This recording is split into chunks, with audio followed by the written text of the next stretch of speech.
नमस्ते दोस्तों, student talk channel में आपका स्वागत है। कक्षा 9 का सिलेबस के लिए कहा गया था कि एसएसटी का सिलेबस भी हमको बताया जाए।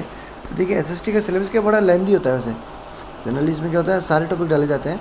तो हम माध्यमिक शिक्षा बोर्ड राजस्थान के हम कक्षा 9 के सिलेबस को हम देख लेते हैं। ठीक है, क्या क्या है देखिए। सबसे पहला काम है परीक्षा योजना में 3.5 घंटे का पेपर होगा।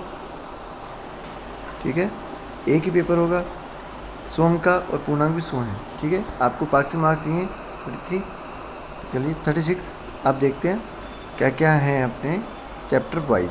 सबसे पहला है पुस्तक का नाम, भारत और समकालीन विश्व। इसका जो टॉपिक है पहला, इसमें देखिए होता है क्या, जब चैप्टर पढ़ाया जाता है ना, तो जब पेपर बनता है तो वो चैप्टर वाइज बनने के साथ साथ टॉपिक वाइज भी बनता है। जैसे खंड 1, इसमें है घटनाएँ और प्रक्रियाएँ।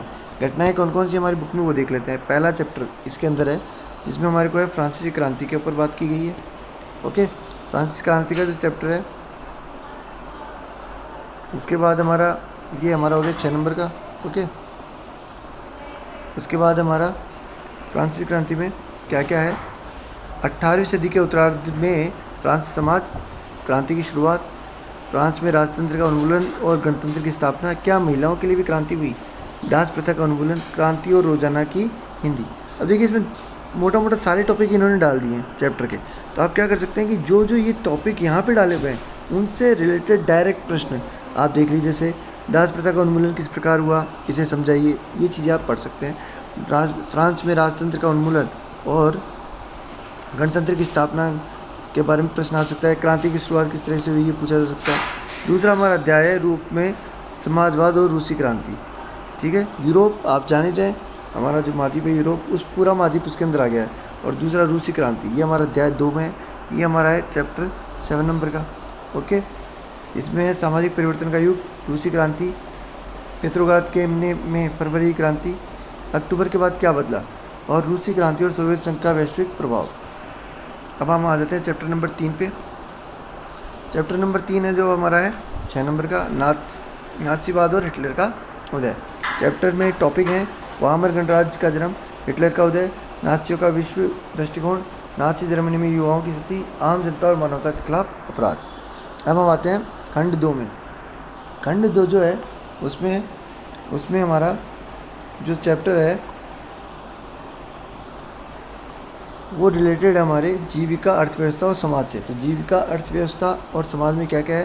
पहला हमारा है वन्य समाज और उपनिवेशवाद, ये है 4 नंबर का। इसमें क्या है, वनों का विनाश क्यों, व्यावसायिक वानिकी की शुरुआत, वन विद्रोह और जावा के जंगलों में हुए बदलाव। इसके अलावा अध्याय 5 भी इसी में है। अध्याय 5 में क्या क्या है, ये हमारा अध्याय है 4 नंबर का। ठीक है, और क्या क्या है इसमें जो देख लेते हैं। इसमें हमारे आधुनिक विश्व के चरवाहे में घुमंतु चरवाहे और उनकी आवाजाही, उपनिवेशक शासन और चरवाहों की ज़मीन, अफ्रीका में चारवाहिक जीवन। पुस्तक नंबर 2 आ गई हमारी। पुस्तक का नाम है समकालीन भारत। अब जो है सीधा सीधा चैप्टर का नाम लिखा हुआ है और चैप्टर कितने अंक का है ये लिखा हुआ है। जैसे भारत का आकार और स्थिति 3 नंबर का चैप्टर है, भारत का भौतिक स्वरूप 5 नंबर का चैप्टर है। तो इसमें से मैप भी आ सकता है। ठीक है, अफवाह 4 नंबर का चैप्टर है, जलवायु हमारे है 5 नंबर का चैप्टर। ओके, प्राकृतिक वनस्पति और वन्य प्राणी ये 5 नंबर का है, और जनसंख्या हमारे है 5 नंबर का। तो आप देख लीजिए लगभग सारे चैप्टर्स को बराबर वेटेज दिया हुआ है। आप केवल पास होने के बजाय अगर अच्छे से पढ़ने पे ध्यान देंगे तो आप और भी अच्छे से कर पाएंगे चीज़ों को।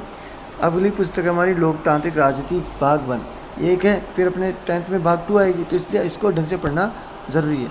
क्या क्या है देखिए इसमें, लोकतंत्र क्या है और क्यों, 5 नंबर का चैप्टर है। इसमें 3 प्रश्न बन रहे हैं मोटे मोटे। लोकतंत्र की विशेषताएं, लोकतंत्र का वृहद अर्थ, मतलब लोकतंत्र की डेफिनेशन और उसकी विशेषताओं से रिलेटेड है ये।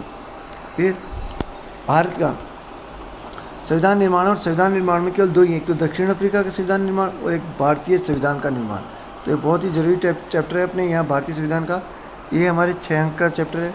दक्षिण अफ्रीका में लोकतांत्रिक संविधान और संविधान की ज़रूरत, भारतीय संविधान का निर्माण, भारतीय संविधान की बुनियादी मूल्य मतलब हमने किस कॉन्सेप्ट के ऊपर संविधान बनाया है हमारा। आगे हमारा चुनावी राजनीति, ये 6 नंबर की। अब चुनावी राजनीति का मतलब है कि चुनाव किस तरीके से होते हैं, चुनाव की प्रणाली क्या होती है, और चुनाव का फिर भारत में किस तरह से उपयोग होता है। देखिए सीधा सा वही लिखा हुआ है, चुनाव, भारत में चुनाव प्रणाली, भारत लोकतांत्रिक चुनाव, ये दोनों टॉपिक 2 बार लिखे हुए हैं, तो अपन को एक टॉपिक को अच्छे से तैयार कर लेना है। आगे देखते हैं संस्थाओं का कामकाज। संस्थाओं का कामकाज का मतलब क्या हुआ, हमारे यहाँ कौन कौन संस्थाएं काम कर रही हैं, संसद, कार्यपालिका, न्यायपालिका। तो ये तीनों के ऊपर सवाल है। प्रमुख नीतिगत फैसले लेने की प्रक्रिया संसद, राजनीतिक, कार्यपालिका और न्यायपालिका में। 5 नंबर का है, मतलब सवाल किस तरीके से हो सकते हैं भाई, कौन कौन से जो अपने विधेयक है वो किस तरीके से लिए जाते हैं, कितना बहुमत चाहिए, उन सब के ऊपर होगा ये चैप्टर। लोकतांत्रिक अधिकार। लोकतांत्रिक अधिकार, हमारे भारतीय संविधान में लोकतांत्रिक अधिकार कितने हैं, ये 5 नंबर का है। और इसी के आधार पे बाकी शब्द जुड़े हुए होंगे। लोकतंत्र के अधिकार, अधिकारों का बढ़ता दायरा, अधिकारों के बिना जीवन किस तरीके से होगा। तो ज़्यादा सवाल तो यहाँ बनने के चांसेस है भारतीय संविधान में अधिकार। तो हमारे जो संविधान में अधिकार हमने पढ़ रखे हैं 14 से लेकर 32 तक, वो आपको पढ़ने हैं। शिक्षा के अधिकार के ऊपर भी वेटेज आ सकता है, ध्यान आ सकता है। चलिए अब हमारी पुस्तक है अर्थशास्त्र की। अर्थशास्त्र जो है इकोनॉमिक्स, उसमें हमारे पालमपुर की कहानी, ये आप पालमपुर की कहानी को अच्छे से पढ़ लीजिए, आपका चैप्टर तैयार हो जाएगा कि भाई किस तरीके से पालमपुर में हुआ, उत्पादन का संगठन क्या है, पालमपुर में कृषि कैसे है, पालमपुर में गैर कृषि क्रियाएँ किस तरीके से होती है, जिनका अर्थशास्त्र पे, इकोनॉमिक पे प्रभाव पड़ता है। ठीक है। दूसरा है हमारा संसाधन के रूप में लोग, मानवीय संसाधन। ठीक है, मानवीय संसाधन मतलब जब संसाधन के रूप में मनुष्य काम करे।